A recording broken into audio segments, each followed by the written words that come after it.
Hello students, welcome you all in Solanki classes. आज का हमारा टॉपिक है बुओयंट फोर्स एंड आर्किमिडीज प्रिंसिपल। सबसे पहले हम पढ़ेंगे बुओयंट फोर्स क्या होता है और कैसे जनरेट होता है। हमने पिछली वीडियो में पढ़ा था कि लिक्विड्स में प्रेशर जो होता है वो डेप्थ के साथ वेरी करता है। ये एक्सप्रेशन हमने पढ़ा था P = H rho G, जहाँ पे H आपका डेप्थ था, rho density of liquid and G is the acceleration due to gravity. तो प्रेशर आपका डेप्थ के साथ वेरी करता है। दैट मीन्स अगर डेप्थ आप बढ़ाते जाएंगे, यानी कि आप लिक्विड में अंदर जितना नीचे की तरफ जाएंगे उतना ज़्यादा प्रेशर एक्सर्ट होता है। एक और चीज़ हमने पढ़ी थी कि लिक्विड एट रेस्ट के केसेस थे ये, कि एक सेम लेवल में प्रेशर हमेशा सेम लिक्विड के अंदर इक्वल रहता है। तो जैसे हमने यहाँ पे एक लिक्विड लिया, ये हमने लिया और इसके अंदर हमने एक ऑब्जेक्ट कंसीडर कर लिया। यहाँ हमने सिलेंडर लिया और इसमें हमने एक ऊपर वाले फेस पे और एक नीचे वाले फेस पे दो पॉइंट्स ले लिए। ये पॉइंट हमने ले लिया Q and this one is R।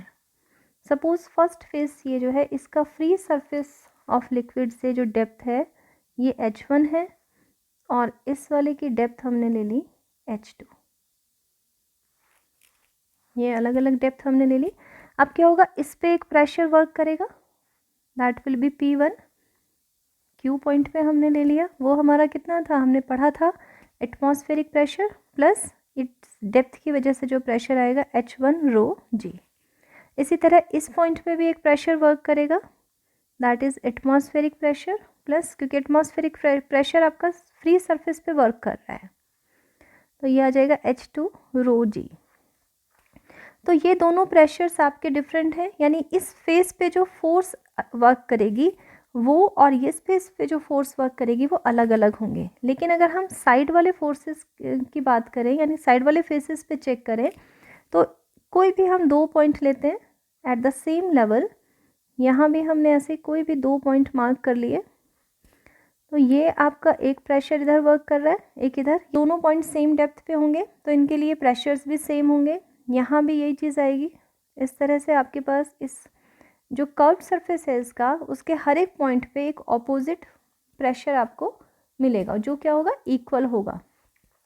अगर हम इनको एरिया से मल्टीप्लाई करें तो these will be the forces, ये फोर्सेस हो जाएंगे। तो ये वाले सारे फोर्सेस कर्व सरफेस एरिया के इक्वल एंड ऑपोजिट होने की वजह से कैंसिल आउट हो जाएंगे। लेकिन अगर हम इन दोनों फेसेस की बात करें, इसका एरिया हमने ले लिया A, this is the area of cross section. तो यहाँ पे आपके पास जो फोर्स वर्क करेगी वो फोर्स कितनी होगी, इस वाले फेस पे ये फोर्स हमारी इस तरह वर्क कर रही है F2 और ये वाली फोर्स है हमारी F1। अगर हम इन दोनों में देखें तो F2 की वैल्यू होगी प्रेशर यानी P2 into area, that means PA plus H2 rho G into area. और अगर हम F1 की बात करें तो ये आएगी P1A means PA plus H1 रो G इंटू एरिया। अभी हमने देखा कि H1 is less then H2, that means कि P1 is less then P2। अगर P1 छोटा है और P2 बड़ा है तो F2 भी बड़ा होगा F1 से। It means F2 is greater than F1। तो दैट मीन्स कि जो नीचे वाले फेस पे जो फोर्स लग रही है वो बड़ा है और जो ऊपर वाले फेस पे फोर्स लग रहा है वो छोटा है। तो एक नेट फोर्स यहाँ से हमारे पास आ जाएगी। नेट फोर्स हमारे पास कितनी होगी, net force acting on the body, that will be equal to how much, ये आ जाएगी F2 minus F1। F2 force की जो डायरेक्शन है दैट इज़ अपवर्ड, ये अपवर्ड वर्क कर रही है, और F1 आपकी डाउनवर्ड वर्क कर रही है। तो नेट फोर्स हमारी बड़े वाली फोर्स क्या है, अपवर्ड डायरेक्शन में है, तो नेट फोर्स की जो डायरेक्शन होगी ये भी अपवर्ड आ जाएगी। इट मीन्स कि ये जो नेट फोर्स यहाँ से आती है, इसी फोर्स को हम क्या कहते हैं, बायोएंट फोर्स कहते हैं, और ये एक ऐसी फोर्स है जो ऊपर की तरफ वर्क कर रही है। तो लिक्विड में जब भी कोई ऑब्जेक्ट रखा जाता है तो उस पर एक ऊपर की तरफ नेट फोर्स वर्क करती है, that force is known as buoyant force, जिसको हम अपथ्रस्ट भी कहते हैं। तो ये हमारे पास this upward force is known as buoyant force और upthrust of liquid। और ये जो प्रॉपर्टी लिक्विड शो करता है, this is known as the buoyancy। This property of liquid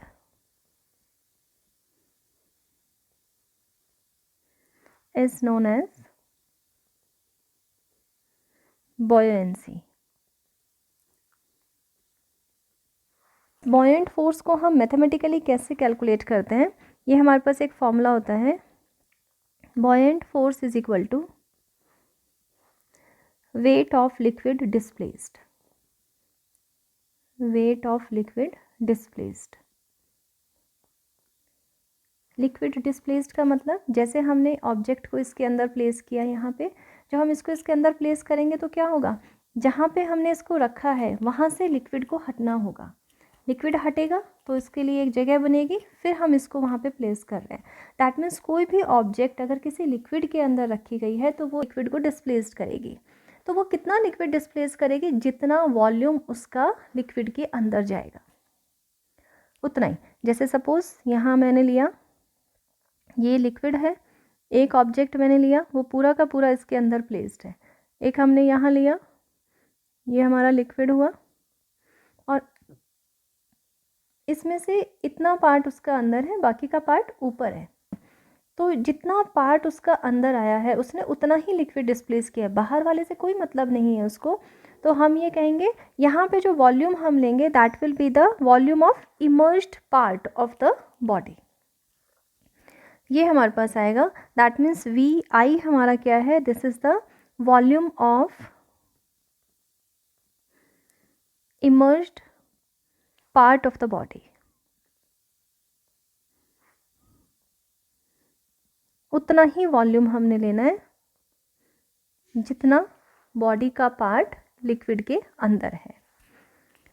ठीक है, जैसे अब यहाँ से ये बॉयंट फोर्स को हम F से डिनोट कर लेते हैं, तो this is the expression for the buoyant force. जैसे अगर हम इन्हीं दोनों में एक क्वेश्चन करके देखें, हमने यहाँ पे ये क्यूब लिया है, it is just like this, ये हमने लिया, this is the case of completely emerged,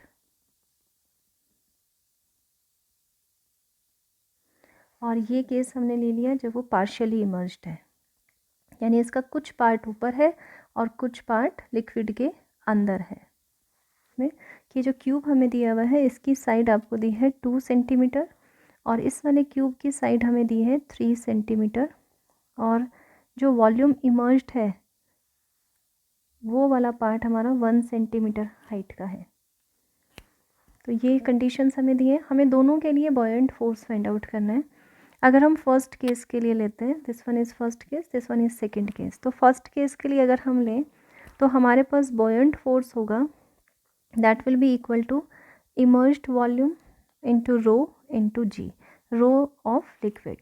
liquid हमें यहाँ पे सपोज वाटर है, दोनों ही केसेस में ये भी वाटर है और ये भी आपके पास वाटर है, तो दोनों ही केसेस के लिए अगर हम लिक्विड की डेंसिटी लेते हैं तो it will be equal to 10⁻³ kilogram per metre cube.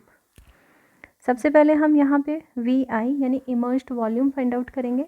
अगर हम यहाँ देख रहे हैं फर्स्ट केस में, तो ये जो बॉडी है ये कम्प्लीटली इमर्ज्ड है, यानी कि पूरा का पूरा वॉल्यूम अंदर है। तो अपने वॉल्यूम के इक्वल ही इसने लिक्विड डिस्प्लेस किया होगा, जो लिक्विड डिस्प्लेस्ड है उसका वॉल्यूम और बॉडी का वॉल्यूम इक्वल रहे होंगे, तभी ये अपने लिए प्रॉपर स्पेस बना पाई है। तो immersed volume is equal to the volume of body.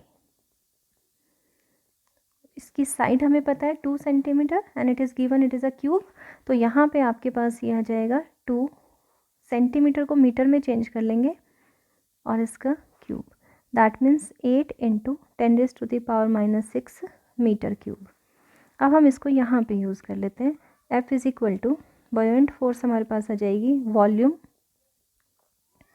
Into density into G हम 10 ले लेते हैं, तो ये आपके पास आ जाएगा 8 इंटू 10⁻⁻2 यानी 0.08 न्यूटन। ये हमारा फर्स्ट केस के लिए आ जाएगा। अब सेकंड केस में जब हम कैलकुलेट करेंगे तो सेकंड केस में आपके पास यही फॉर्मूला यही आएगा VI/ρ/L/G। अब हम VI कैलकुलेट करेंगे। सबसे पहले ये होगा आपका वॉल्यूम ऑफ इमर्ज्ड पार्ट, है ना।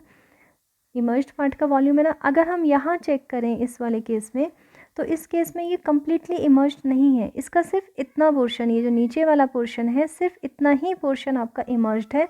तो हम इतने ही पोर्शन का वॉल्यूम लेंगे, क्योंकि जब इसने इतना पोर्शन लिक्विड के अंदर गया है तो इसी पोर्शन के अकॉर्डिंग इसने लिक्विड डिस्प्लेस किया होगा। तो डिस्प्लेस्ड लिक्विड का वॉल्यूम और इस इमर्ज्ड पार्ट का वॉल्यूम सेम होंगे। तो VI हमारे पास आएगा volume of immersed part of the body. So this will be equal to volume of immersed part of the body.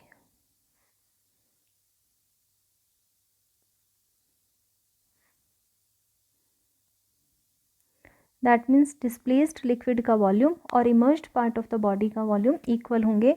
immersed part के लिए अगर हम देखें तो अब ये आपके पास एक क्यूब बनेगा जिसकी हाइट 1 सेंटीमीटर है and length and breadth both will be equal to 3 centimetre. तो आपके पास आ जाएगा 3 into 3 into 1 into 10⁻⁻6 9 into 10⁻⁻6 metre cube, ये हमारे पास आ जाएगा। अब हम इसमें कैलकुलेट कर लेंगे बॉयंट फोर्स।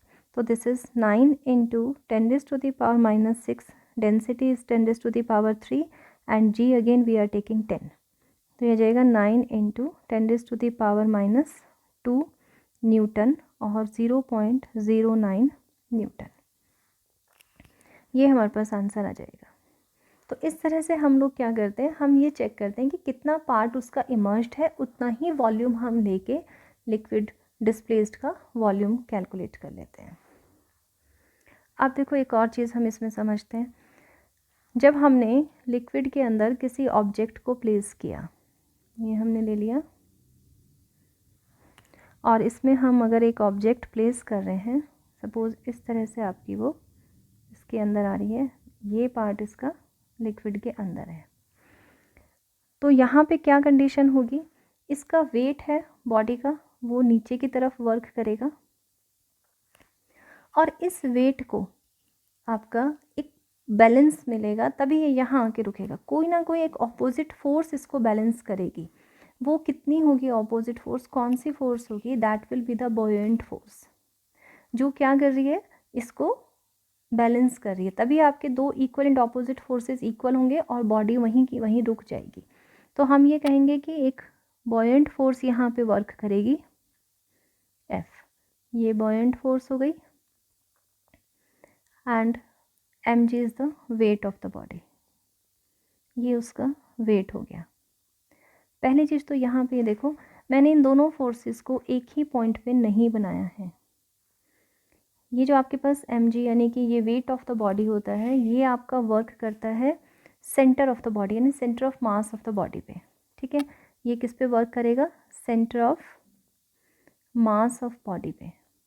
और centre of mass of body आपको पता है, यानी कि centre point of the body अगर हम एक रेगुलर बॉडी ले रहे हैं तो। और उसके अलावा अगर ये आपका जो बॉयंट फोर्स होता है, ये आपका वर्क करता है सेंटर ऑफ बॉयंसी पे, सेंटर ऑफ बॉयंसी। वो हमारे पास क्या होता है, जो पार्ट इमर्ज्ड है इसका, इस पार्ट के सेंटर पे, इमर्ज्ड वॉल्यूम जो है बॉडी का, उसके सेंटर जो होगा बॉडी का उतने पार्ट का, उस पे बॉयंट फोर्स वर्क करता है। ये दोनों फोर्सेस जहाँ बैलेंस हो जाएंगे, वहाँ पे ये बॉडी आपके लिक्विड के अंदर रुक जाएगी। अगर हम देखें ये क्या है, ये हमारा इक्वल होता है wait of the displaced liquid के। दैट मीन्स हम ये कह सकते हैं, अगर डिस्प्लेस्ड लिक्विड का वेट और बॉडी का वेट इक्वल है तो बॉडी इक्विलिब्रियम के अंदर आती है। तो इन इक्विलिब्रियम कंडीशन हम ये कहेंगे, इन इक्विलिब्रियम कंडीशन हम ये चीज़ कहेंगे कि wait of liquid displaced that will be equal to the weight of body। और यही स्टेटमेंट आपकी क्या कहलाती है? This is the law of flotation. This is the law of flotation. इसको हम लॉ ऑफ फ्लोटेशन कहते हैं। ठीक है, अब देखो इसमें इस इक्वेशन को हम यूज़ करेंगे यहाँ से। वेट ऑफ डिस्प्लेस्ड लिक्विड कितना होगा आपका? अभी हमने पढ़ा था इमर्स्ड पार्ट का volume into density of liquid into g. और वेट ऑफ बॉडी कितना होगा? अभी हमने यहाँ पढ़ा है वेट ऑफ बॉडी हमने एम जी के इक्वल पढ़ा है। इसको भी हम एम को रिप्लेस करेंगे वही डेंसिटी इनटू वॉल्यूम से। तो this is the volume of the body. इसको हम लिख लेते हैं V B, density of the body, and G is as it is. तो हम यहाँ ये चीज़ यूज़ करेंगे V B rho B and G, where V B is the volume of body and rho b is the density of the material of body, density of the material of the body। तो यहाँ से अगर हम देखें तो g cancel हो जाएगा और हमारे पास आएगा V I rho L is equal to V B rho B. That means V I upon V B is equal to rho B upon rho L. ये आ जाएगा B is equal to rho B upon rho L. ये आ जाएगा। ये जो हमारे पास आता है वी बी, देखो ये हमारे पास एक एक्सप्रेशन आ जाता है और ये चीज़ हमें क्या चीज़ बता रही है? This is the fraction of volume immersed in the liquid. तो V I upon V B, this is the fraction of volume immersed in the liquid।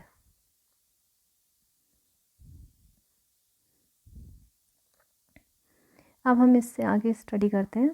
देखो इस इक्वेशन को हमने फर्स्ट और इसको हम सेकंड ले लेते हैं। अब हम इसमें केसेस लेते हैं। फर्स्ट केस हमने लिया कि अगर आपके पास बॉडी की डेंसिटी ज़्यादा है और लिक्विड की डेंसिटी कम है कंपैरेटिवली, तो ये अब क्या केस बनेगा? अब यहाँ देखो, अगर हम यहाँ पे बात करें फर्स्ट इक्वेशन से, हमने कहा है कि रो बी बड़ा है रो एल से, तो क्या होगा? आपका जो बॉडी है ना वो उसके अंदर लिक्विड के अंदर जानी शुरू हो जाएगी। जब वो कम्प्लीटली इमर्ज्ड हो जाएगी उस समय आपके पास वी आई की वैल्यू वी बी तक मैक्सिमम जा सकती है। दैट मीन्स इस कंडीशन में आपके पास जो डिस्प्लेस्ड लिक्विड है वो आपका बॉडी के वेट को बैलेंस नहीं कर पा रहा है कम्प्लीटली इमर्ज्ड होने के बाद भी। तो हम ये कहेंगे कि अगर बॉडी की डेंसिटी लिक्विड की डेंसिटी से ज़्यादा है तो body will sink in the liquid,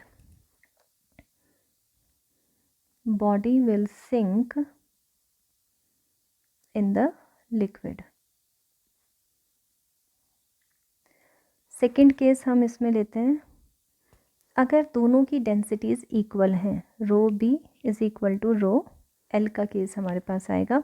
तो उस कंडीशन में हमारे पास अगर ये दोनों इक्वल हैं तो ये फ्रैक्शन 1 हो जाएगा, V I and V B दोनों इक्वल हो जाएंगे। इसका मतलब ये हुआ the whole of the body will emerged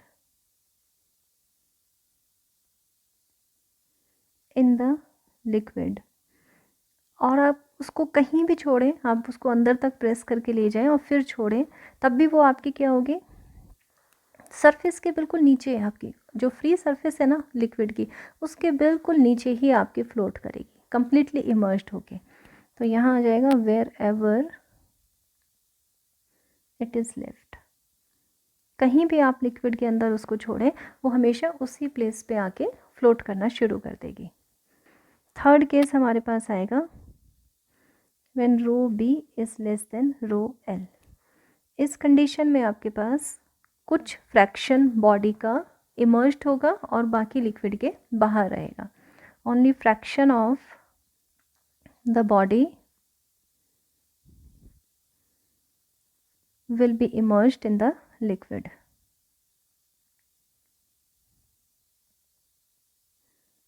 Immersed in the liquid.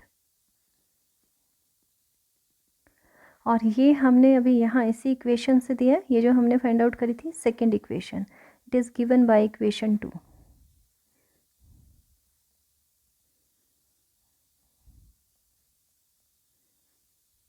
Second equation में हमने यही चीज़ शो करी है।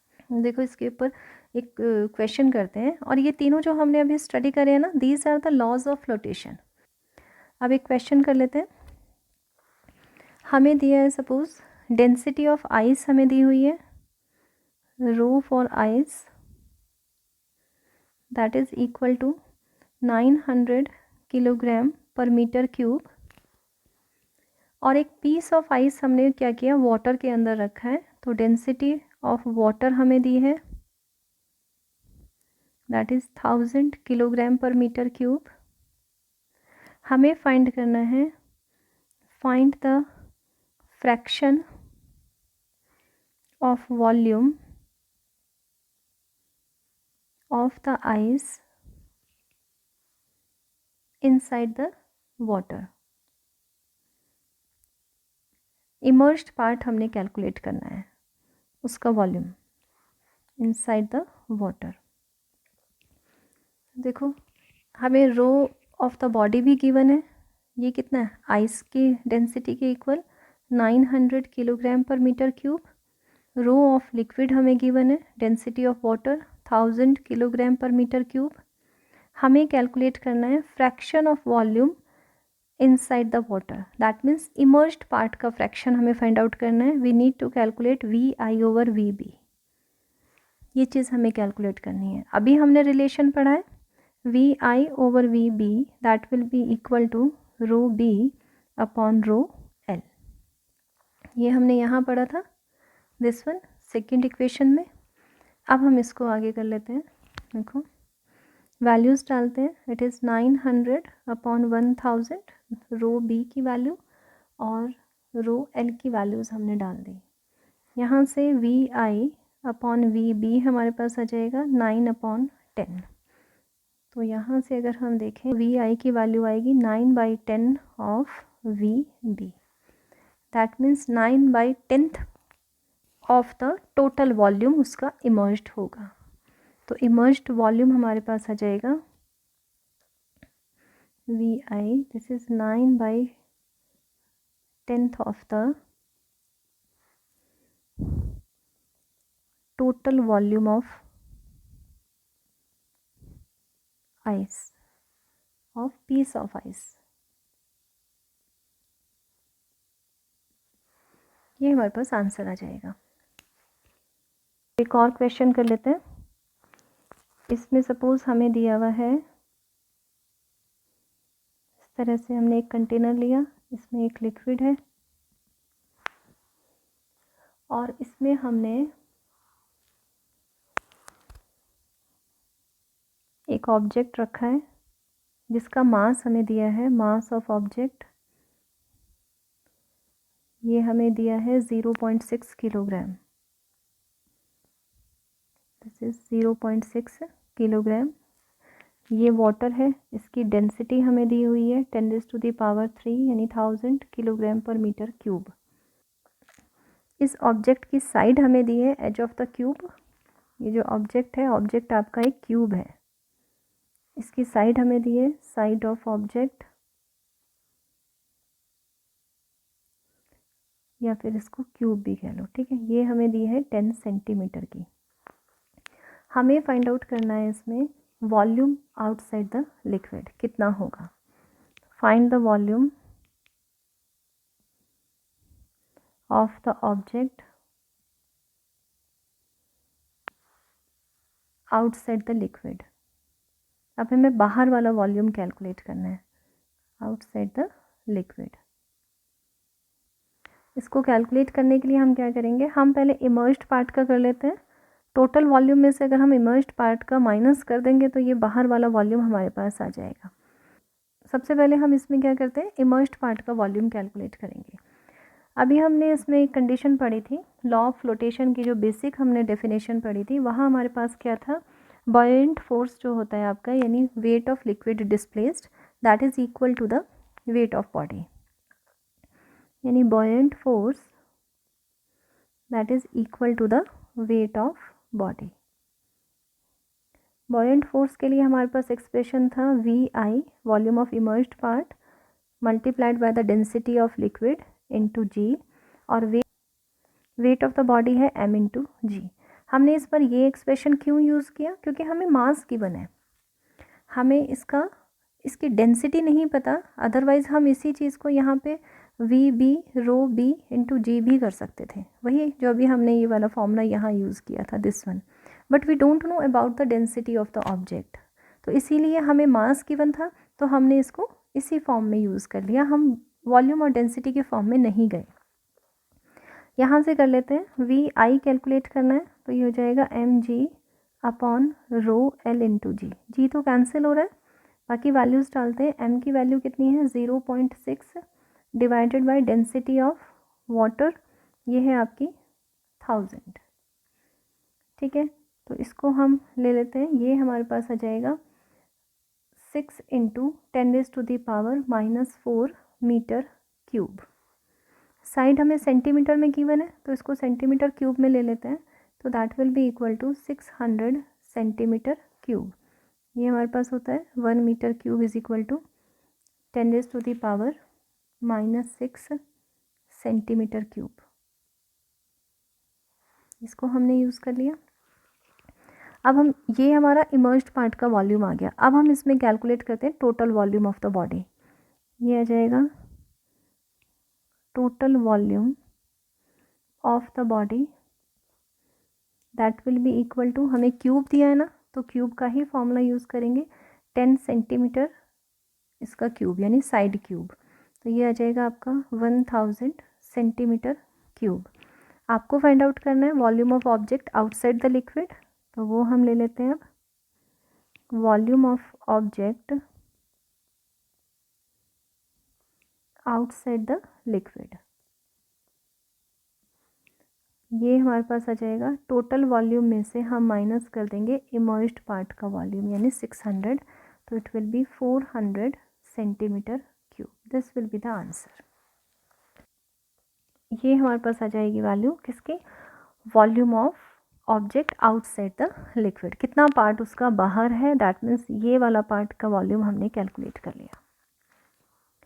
अब इसके बाद हम करेंगे Archimedes principal.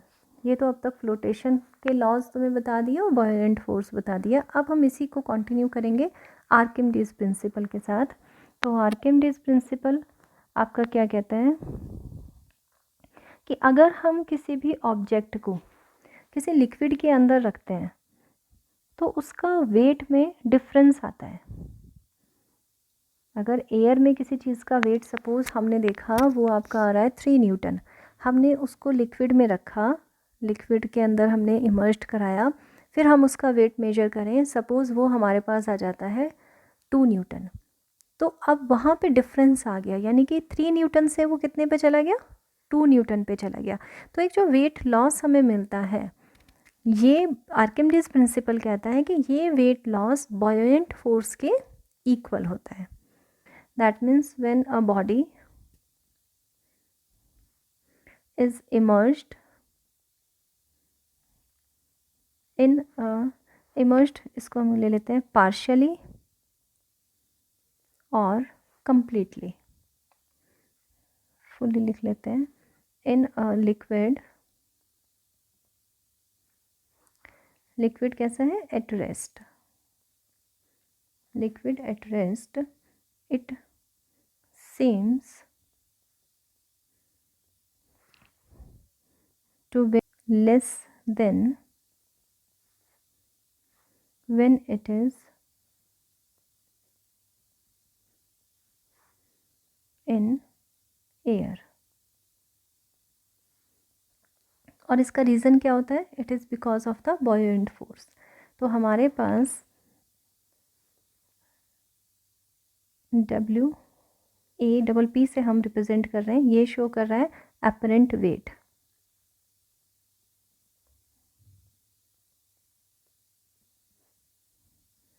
Wait of the body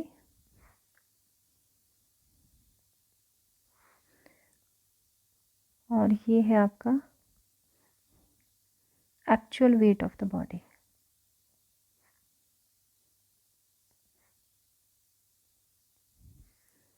तो अकॉर्डिंग टू दिस लॉ इन दोनों का जो डिफरेंस आता है actual weight minus apparent weight, it is equal to the buoyant force,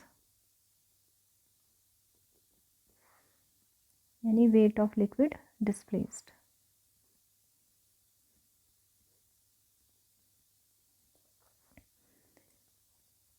हम इसको करते हैं आगे। देखो ये हमारा बिल्कुल बेसिक इसका फॉर्मूला आ गया। यहाँ ना एक्चुअल वेट और इसको हम लॉस इन वेट भी लिख सकते हैं, यानी actual weight of the body minus apparent weight of the body can be written as loss in weight of the body। ये भी हम इसको लिख सकते हैं। तो हम कह सकते हैं कि loss in weight of the body that is equal to the buoyant force. Okay, हम इस तरह भी लिख सकते हैं loss in weight of the body that is equal to buoyant force और वेट ऑफ लिक्विड डिस्प्लेस्ड।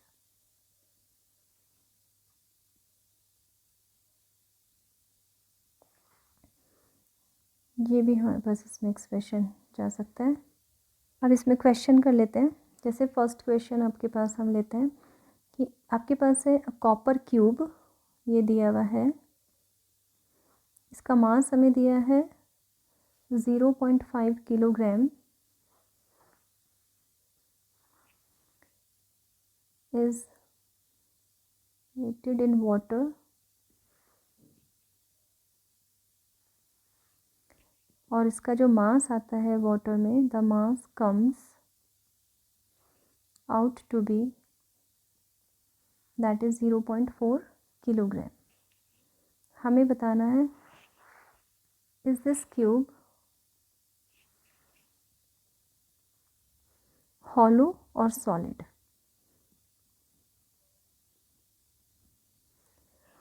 हमें डेंसिटी ऑफ वाटर गिवन है that is 1000 kilogram per metre cube और डेंसिटी ऑफ कॉपर हमें गिवन है that is 8.96 into 10⁻³ kilogram per metre cube. अब हमें देखो इसमें वेट इसका दिया, मास दिया हुआ है एयर में और मास हमें इसका दिया हुआ है किसमें, वाटर में। जब हम इसको लेते हैं तो उसमें चेंज आ जाता है। तो हमसे ये पूछा है कि ये हॉलो है या सॉलिड है। हॉलो या सॉलिड को हम कैसे कैलकुलेट करेंगे? हम क्या करते हैं, हम सबसे पहले ना इस पूरे डेटा की हेल्प से कॉपर की डेंसिटी फाइंड आउट कर लेते हैं। ये हमें पता है डेंसिटी इतनी होती है, ये स्टैंडर्ड डेंसिटी हमें पता है। लेकिन अगर हमारी डेंसिटी इससे कम आती है तो इसका मतलब क्या हुआ कि हमारे पास जो क्यूब गिवन है वो हॉलो होगा, क्योंकि हम इसकी डेंसिटी कैलकुलेट कर लेते हैं और देखते हैं इससे कम आ रही है या नहीं। देखो अब हमने लिया loss of mass of copper cube, ये हमारे पास कितना होगा, एयर में कितना था एक्चुअल 0.5 और वाटर में कितना आ रहा है 0.4, तो 0.1 किलोग्राम का ये डिफरेंस शो कर रहा है।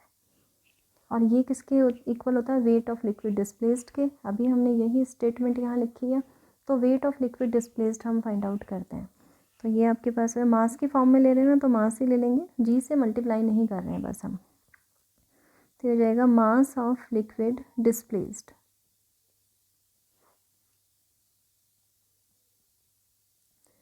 ये हमारे पास कितना होगा, डेंसिटी इंटू वॉल्यूम। अब वॉल्यूम आता है इमर्ज्ड पार्ट का हमारे पास, यानी कि अभी हम उसको कम्प्लीटली इमर्ज्ड ले रहे हैं, तो बॉडी का वॉल्यूम आएगा जो हमें नहीं पता, वो हम V ले लेते हैं। This is the volume of copper cube. और डेंसिटी हमारी आएगी लिक्विड की, और लिक्विड क्या है हमारा, वाटर। तो वाटर की density 10⁻³ where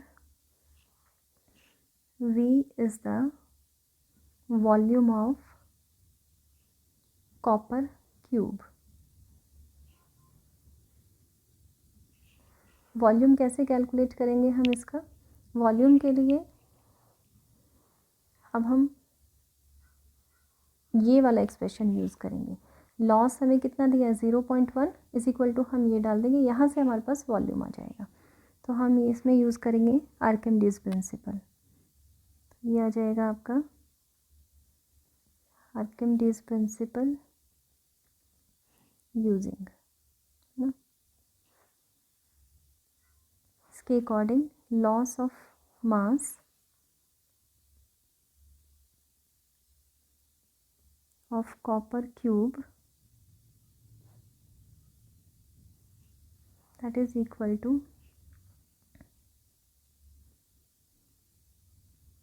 mass of liquid displaced।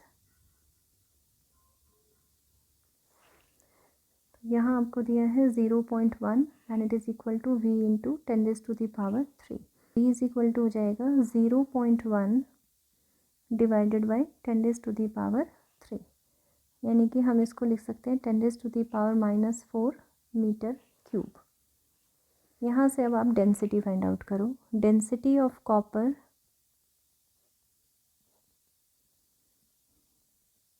ये आ जाएगी, मास हमें डेंसिटी होती है मास अपॉन वॉल्यूम।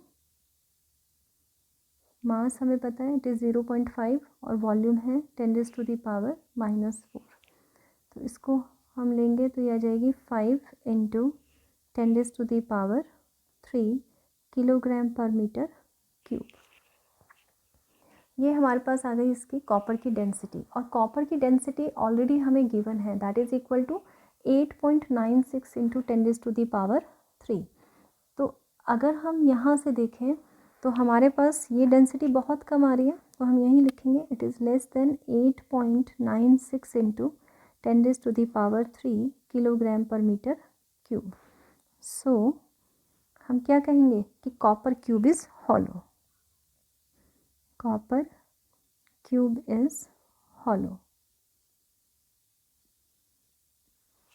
ये हमारे पास इसका रिजल्ट आ जाएगा। ठीक है, इसके बाद देखो एक क्वेश्चन हम और करते हैं इसके ऊपर। जैसे हमें दिया है अ ब्लॉक ऑफ ब्रास जिसका मास हमें दिया है 0.5 और डेंसिटी दी है, it is suspended from a string. ये एक स्ट्रिंग के साथ हमने यहाँ पे सस्पेंड कर दिया लाइक दिस। ये है आपका ब्लॉक, इसका मास हमें दिया हुआ है 0.5 किलोग्राम और इसकी डेंसिटी हमें दी हुई है 8 into 10⁻³ kilogram per metre cube. ये चीज़ है। अब हमने इसको क्या किया, हमने इसको पानी के अंदर इमर्ज्ड कर दिया, वाटर के अंदर इमर्ज्ड कर दिया। तो यहाँ से ये कंडीशन हमारी यहाँ आ गई, ये हमने ले लिया, इसको उतने ही साइज़ का बना लेते हैं दिस वन, और ये हमने इमर्ज्ड कर दिया लिक्विड में, दिस इज़ लिक्विड। ये है आपका वाटर, इसमें इमर्ज्ड कर दिया, इमर्ज्ड इन वाटर। देखो जब ये यहाँ पे आपका इस कंडीशन में था तो there will be a tension T in the string. ठीक है, सेम वे में यहाँ भी टेंशन आपके पास आएगी। ये हमने T1 ले ली, इसको हमने T2 ले लिया। जब वो फ्रीली सस्पेंडेड है एयर में तो टेंशन हमने T1 ले ली, और सेकंड केस में जब हमने उसको वाटर में इमर्ज कर दिया तो हमने टेंशन को T2 ले लिया। तो हमें ये बताना है इन दोनों टेंशन्स की वैल्यू कितनी होगी। That means we need to find T1 and T2, ये चीज़ हमें कैलकुलेट करनी है। तो हम दोनों के लिए कैलकुलेट कर लेंगे। अब देखो सबसे पहले एयर का केस लेते हैं। आपके पास इसका जो मास है ये दिया हुआ है, तो वेट हम फाइंड आउट कर लेते हैं। वेट ऑफ ब्रास ब्लॉक, ये आपके पास हो जाएगा m इंटू जी। ये हमें दिया है 0.5 और जी हमें 9.8 ले लेते हैं। जी हमें 9.8 गिवन है क्वेश्चन में, तो यहाँ से दोनों को मल्टीप्लाई करेंगे, इट इज़ 4.9 न्यूटन। ये हमारे पास इसका वेट आ गया। अब इसमें देखो हमने यहाँ ले लिया फ्री बॉडी डायग्राम। अगर हम इसका लेते हैं ऑब्जेक्ट का, तो हमारे पास क्या आएगा, वेट इसका डाउनवर्ड एक्ट करेगा और टेंशन इन द स्ट्रिंग आपकी अपवर्ड एक्ट करेगी T1। अब बैलेंस्ड कंडीशन में, इक्विलिब्रियम कंडीशन में ये दोनों हमारे क्या होंगे, इक्वल हो जाएंगे, क्योंकि ये दो ही फोर्सेस यहाँ वर्क कर रही हैं आपकी। तो जब आपका ब्लॉक एयर में है तो उस समय टेंशन इन द स्ट्रिंग किसके इक्वल होगी, wait of the block in air. That means ये T1 की वैल्यू यहाँ से आ जाएगी 4.9 न्यूटन। अब हम सेकंड केस लेते हैं। सेकंड केस में हमारे पास क्या होगा, यहाँ पे अब जब हम इसको लिक्विड में रखेंगे तो एक बॉयलेंट फोर्स भी वर्क करेगी। दैट मीन्स इस कंडीशन में अगर हम इसका फ्री बॉडी डायग्राम बनाते हैं तो वेट आपका नीचे की तरफ वर्क करेगा, टेंशन इसमें ऊपर की तरफ वर्क करेगी और साथ में इस पर एक बॉयलेंट फोर्स भी वर्क करेगी। तो इसकी जो इक्विलिब्रियम कंडीशन आएगी उसमें total upward force downward force के इक्वल होंगी, यानी वेट अब इसका इन दो फोर्सेस से बैलेंस होगा। तो T2 की जो वैल्यू आएगी that will be equal to mg minus F हमारे पास क्या है, बॉयलेंट फोर्स है। तो अब हमें सबसे पहले mg की वैल्यू तो हम ऑलरेडी कैलकुलेट कर चुके हैं 4.9। तो सबसे पहले अब हमें क्या कैलकुलेट करना है, हमें बॉयलेंट फोर्स कैलकुलेट करना है। अब बॉयलेंट फोर्स को कैलकुलेट करने के लिए हमें पढ़ा था किसके इक्वल होता है ये, wait of the liquid displaced, that means v emerged part है ना, तो बॉडी का ही वॉल्यूम है इस समय, कम्प्लीटली इमर्ज्ड है। तो ये हमारे पास V I rho of the liquid into g, ये हमारे पास होता है। तो लिक्विड अब वाटर है तो मैंने W लिख लिया यहाँ पे। इस कंडीशन में वी आई और वी बी यानी volume of body both are equal because body is completely immersed. तो ये हमारे पास आ जाएगा रो WG। ठीक है, अब हमें इसका वॉल्यूम फाइंड आउट करना है। वॉल्यूम हमें नहीं दिया हुआ है, हमें जस्ट बॉडी की डेंसिटी गिवन है और उसका मास गिवन है। तो हम मास और डेंसिटी की हेल्प से वॉल्यूम फाइंड आउट कर लेते हैं। तो ये आपके पास आएगा VB will be equal to, mass कितना है 0.5 और डेंसिटी है हमें 8 इंटू 10⁻³ गिवन है। तो इतने मीटर क्यूब आ गया, इसको हम यहीं ले लेते हैं। This is equal to 0.5 upon 8 into 10⁻³ into density of water, this is 10⁻³ and G is 9.8। यहाँ से आगे देखो, इसमें आपके पास आ जाएगा, अगर हम इसका सारी वैल्यू कैलकुलेट करें, ये तो हमारी कैंसिल हो रही है यहाँ पे, और इसको हम सॉल्व कर लेते हैं तो it is equal to 0.61 newton. ये हमारे पास टोटल बॉयलेंट फोर्स आ जाती है। अब हम इस इक्वेशन को यूज़ करते हैं, this one we will pick, this is T2 is equal to mg minus F. mg है आपका 4.9 माइनस एफ है आपका 0.61, इनको सब्ट्रैक्ट कर लेते हैं, दिस इज़ 4.29 न्यूटन। ये हमारे पास टेंशन आ जाएगी स्ट्रिंग के अंदर जब हम उसको लिक्विड के यानी वाटर के अंदर कम्प्लीटली इमर्ज्ड कर रहे हैं। ठीक है, अब हम आपको बताते हैं एक लास्ट चीज़ इसमें। उसके लिए देखो हम एक रेशो कैलकुलेट करेंगे। देखो जैसे हमने पढ़ा अभी, हमने ये चीज़ पढ़ी थी कि वेट इन एयर और लॉस इन वेट, है ना। अगर मैं इन दोनों का रेशो कैलकुलेट करूं, वेट इन एयर और हमने यहाँ ले लिया loss in weight of body, ये भी वेट ऑफ बॉडी लिख लेना, इन एयर और ये। तो अगर हम देखें तो वेट कितना होता है इसमें, इसमें आएगा आपका volume of body density of body into g, m into g से लिख रहे हैं, और लॉस कितना होगा आपका बॉयेंट फोर्स के इक्वल। हम यहाँ कम्प्लीटली इमर्ज्ड का केस ले रहे हैं, ठीक है, when body was completely emerged, body is completely emerged.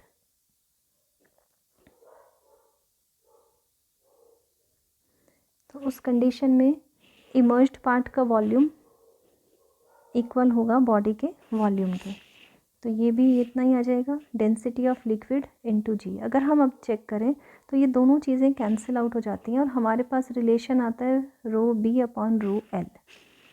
अगर हम यहाँ पे कहते हैं if rho L is equal to rho W, that means density of water, it means कि लिक्विड जो हमने कहा है वो वाटर है। तो एक स्पेसिफिक केस हम ले रहे हैं डेंसिटी ऑफ वाटर, तो हमारे पास weight of body in air divided by loss in weight of body liquid, वो आ जाएगा rho B upon rho W, that means density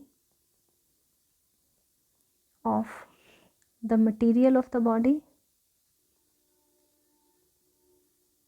divided by density of water.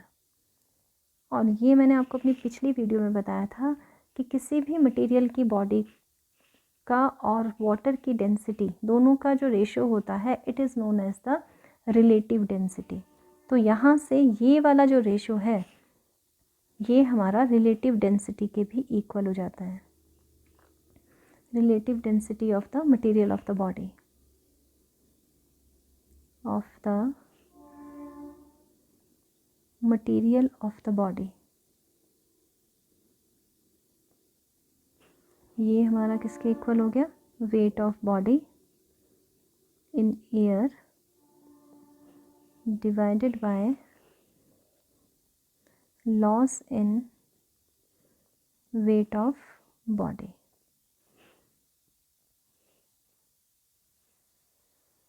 ये हमारे पास एक्सप्रेशन आ जाएगा, एक ये भी फॉर्मूले की फॉर्म में हम यूज़ कर लेते हैं।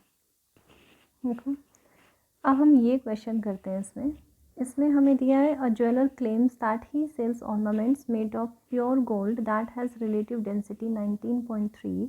ही सेल्स अ बैंगल वेइंग इतने to a person. The person weighing the bangles by immerging in it in a pure water and finds that the weight of the bangle is 23.075 gram. Is the bangle made of pure gold, ये हमसे पूछा है। तो हम इसमें यही चीज़ use करेंगे जो अभी हमने ये वाला फॉर्मूला पढ़ा है। हम weight of bangles in air लेंगे और लॉस लेंगे, दोनों का रेशियो फाइंड आउट करेंगे और रिलेटिव डेंसिटी फाइंड आउट कर लेंगे। यहाँ से अगर वो रिलेटिव डेंसिटी आपकी इसके इक्वल आ जाती है तो वो ठीक है, प्योर गोल्ड की बनी है। अगर इससे कम आती है तो वो प्योर गोल्ड की नहीं बनी है। तो हम ले लेते हैं इसमें weight of bangle in air, ये आपको दिया है 25.250 gram and weight of bangle in pure water that is 23.075 ग्राम। तो लॉस इन वेट हम ले लेंगे, that is equal to 25.250 minus 23.075, that will be equal to 2.175 इतने ग्राम, ये आ गया। तो हम इसकी रिलेटिव डेंसिटी कैलकुलेट कर लेते हैं। रिलेटिव डेंसिटी आ जाएगी अब आपके पास weight in air, this is 25.250 divided by loss in weight 2.175 और ये डिवाइड करके आपके पास रिलेटिव डेंसिटी आ जाती है, इट इज़ 11.61 और ये आपकी क्या है 19.3 से कम है। दैट मीन्स कि जो बैंगल्स हैं they are not made up of pure gold, it means bangle is not made of pure gold.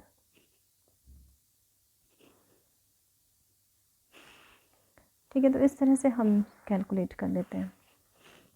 तो this is all about today's lecture. I hope you liked it.